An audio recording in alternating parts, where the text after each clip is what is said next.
여러분 안녕하세요, 톡산입니다. 여러분 오늘은 Z 폴드 7을 갖고 왔습니다. 일주일 전에 사전 예약 시작하자마자 쿠팡에서 주문을 했고요. 어제 아침 제품이 도착하자마자 온종일 이 제품을 사용해 봤는데요. 오늘은 갤럭시 Z 폴드 7 소개와 함께 첫인상 리뷰, 그리고 어떤 점이 좋았고 어떤 부분이 아쉬웠는지에 대해서 솔직하게 말씀드리도록 하겠습니다.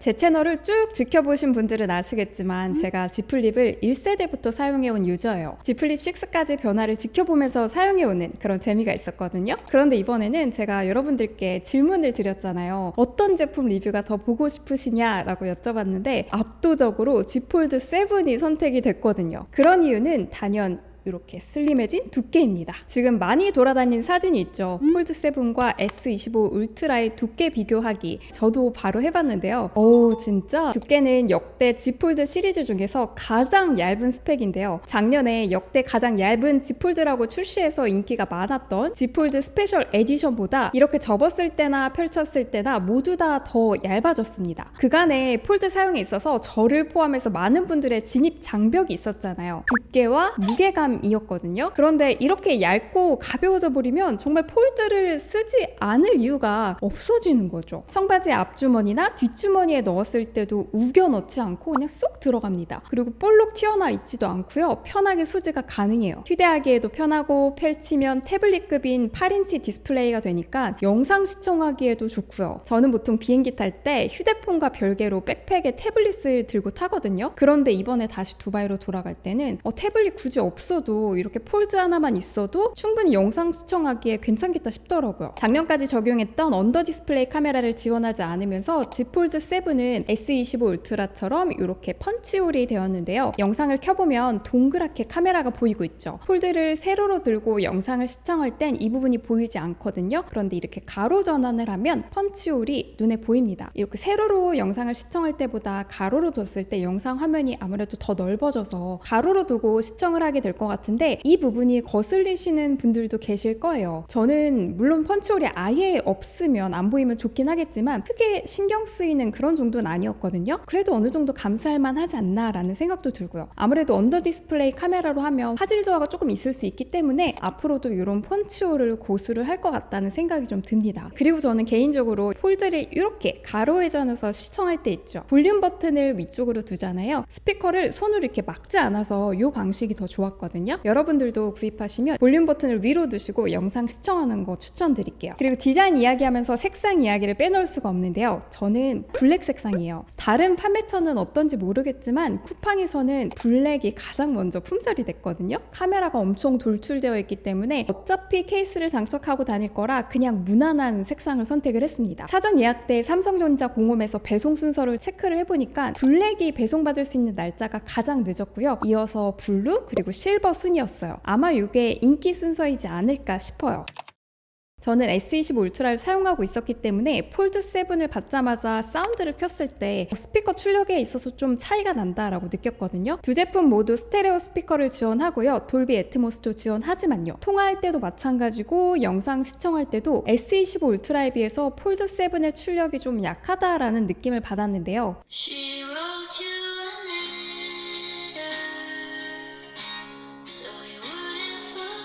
She wrote you a letter, so you wouldn't forget.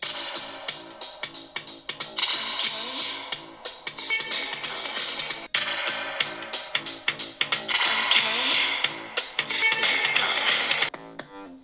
Bad little baby, I'm hot like tea. I'm a bad little chick with a body on me like.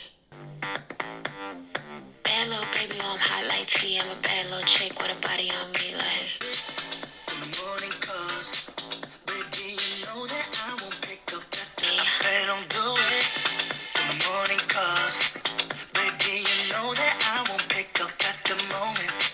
아무래도 폴드 7의 경우에는 내부의 이 물리적 공간이 S25 울트라보다 좁기 때문이라고 봐요. 특히 두께가 엄청 얇잖아요. 이렇게 얇게 만들기 위해서는 스피커 유닛 크기나 그리고 챔버를 축소하지 않았을까 싶고요. 전체적인 사운드의 밸런스는 나쁘지는 않지만 사운드 전반적으로 다소 먹먹하다라는 느낌을 줍니다. 이어폰이나 헤드폰 연결 없이 휴대폰 자체로 영상을 자주 시청하셨던 분들이라고 하면 폴드 7의 스피커에 대해서 조금은 아쉬우실 수도 있겠다라는 점 구매에 참고하시면 좋겠습니다. 좋겠어요. 물론 여러분이 이어폰이나 그리고 헤드폰 연결을 주로 하신다면 이 부분에 대해서 큰 불편함은 없으실 거예요. 폴드의 장점은 역시 이렇게 화면을 펼쳤을 때인데요. 화면을 열고 앱을 할 때도 힌지를 중심으로 양쪽으로 화면 페이지가 나오고요. 앱 크기 설정을 더 키운다면 눈이 침침하신 부모님들도 크게 보실 수 있을 것 같고요. 일단 펼치고 나면 속이 엄청 시원한 건 맞거든요. 이건 정말 부정할 수 없는 팩트입니다. 인터넷 페이지를 볼 때나 그리고 메일 확인할 때도 시원시원해서 한눈에 너무 잘 들어와요. 폴드를 사용하다가 기본의 바형 휴대폰으로 돌아가면 엄청 답답할 것 같다라는 생각이 들 만큼 좋았습니다. SNS를 보다가도 사진 크기가 엄청 크게 보이고요. 이 디스플레이가 8인치잖아요. 이 8인치 사이즈가 태블릿 작은 사이즈이기도 해서 대화면을 장착한 이 휴대폰의 장점은 정말 분명합니다. Z 폴드를 하면서 멀티태스킹을 빠뜨릴 수가 없죠. 분할 화면으로 앱을 3개까지 띄울 수가 있는데요. 메일 앱 2개랑 그리고 내 파일 앱 이렇게 열어둬도 좋아요. 파일을 메일에 첨부할 때 편하게 드래그 앤 드롭으로 할 수도 있고요. 유튜브랑 인스타그램 동시에 띄울 수도 있고요. 여기에 팝업으로 캘린더까지 띄울 수 있습니다. 이렇게 설정한 건 태스크바에 두고 바로바로 꺼내볼 수도 있어요. 그리고 AI 사진 편집할 때 포토 어시스트를 이용해서 이전과 이후를 나란히 놓고 비교할 수도 있기도 합니다. 그리고 이번에 S펜 아쉬워하실 분들 많으실 것 같은데요. 8인치의 대화면으로 문서 작업을 해도 좋겠다라는 생각이 당연히 들잖아요. 그래서 S펜을 여기다 적으면 좋겠다라는 생각이 들기 마련인데 이렇게 두께감을 엄청 줄인 대신에 사라진 S펜인데요. 폴드7의 디지타이저 레이어층이 제거됐기 때문에 서드파티에서 제공되는 펜이든 S25 울트라의 S펜이든 어떤 펜으로 터치를 해도 작동하지가 않습니다. S펜은 바로 전에 전작에 출시됐던 갤럭시 Z 폴드 스페셜 에디션에도 들어가지 않았어요. 아무래도 이렇게 두께가 얇아지다 보면 S펜을 장착하기가 좀 어렵기 때문이겠죠. 삼성에서 아주 얇은 펜을 연구 중이다 라는 이야기가 있던데 그때 다시 지원이 될까 기다려봐야 할 것 같고요. S펜은 현재로서는 아쉬운 부분이에요. 만약에 꼭 S펜을 사용하셔야 하는 분들이라고 하면 폴드 6로 선택하시는 걸 보다 추천을 드릴게요.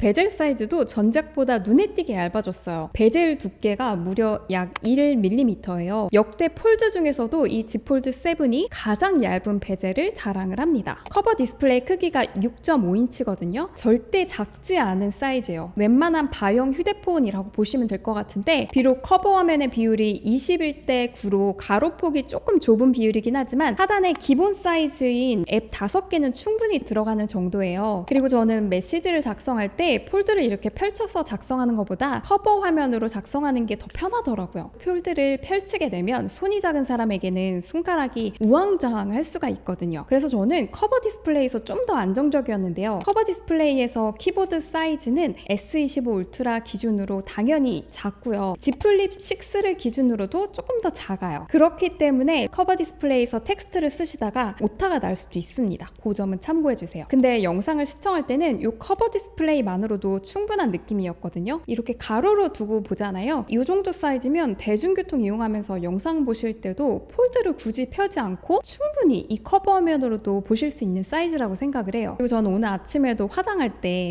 이렇게 두고 영상 보면서 화장을 했거든요. 접히는 폴더블의 장점이죠. 각을 자유자재로 조정을 하고 영상 시청할 수 있어서 따로 굳이 삼각대나 어디다 올려둘 필요 없다는 거. 그 점이 진짜 편해요.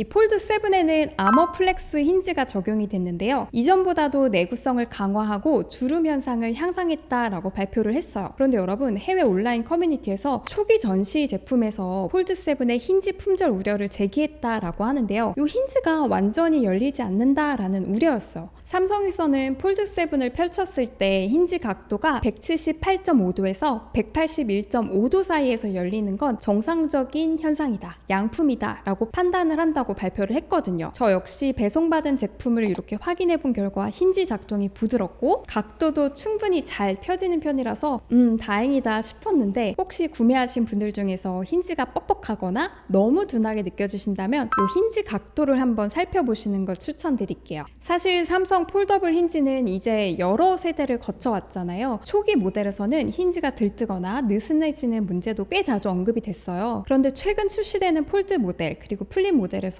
이런 이슈들이 점점 줄어들고 있거든요. 그래서 이번 Z 폴드 7 역시 이전보다도 안정적인 완성도를 보지 않을까 예상을 해봅니다.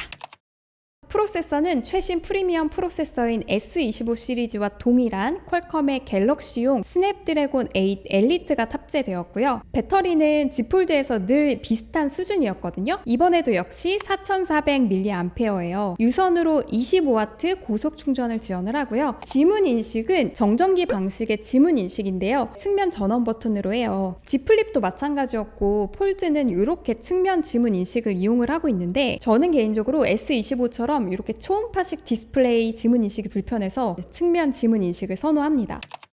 후면에는 총 3개의 카메라가 탑재되어 있고 그중 메인 카메라는 S25 울트라와 동일한 2억 화소예요. 전면 커버 디스플레이에는 1000만 화소 카메라가 탑재되어 있는데요. 셀피 촬영 때는 저는 화질 면에서 조금은 아쉬움이 느껴졌거든요. 그래서 셀카를 찍으실 때는 Z 폴드 7을 펼치신 다음에 커버 디스플레이 뷰파인더로 활용하시면 초광각 촬영도 되고요. 보다 결과물에 있어서 만족스러우실 거예요. 후면 카메라는 아직 많이 촬영해보진 않았지만 몇 장 찍어본 바로는 업그레이드된 스펙에 걸맞게 전반적인 사진 퀄리티가 꽤 만족스러웠습니다. 색감 표현이나 디테일도 준수했고요. 앞으로 여러 환경에서 다양하게 촬영을 해보면서 퀄리티를 좀 더 자세히 확인해 볼 예정이긴 하지만 기본 카메라로 무난하게 사용하실 퀄리티다라고 생각하시면 될 것 같아요.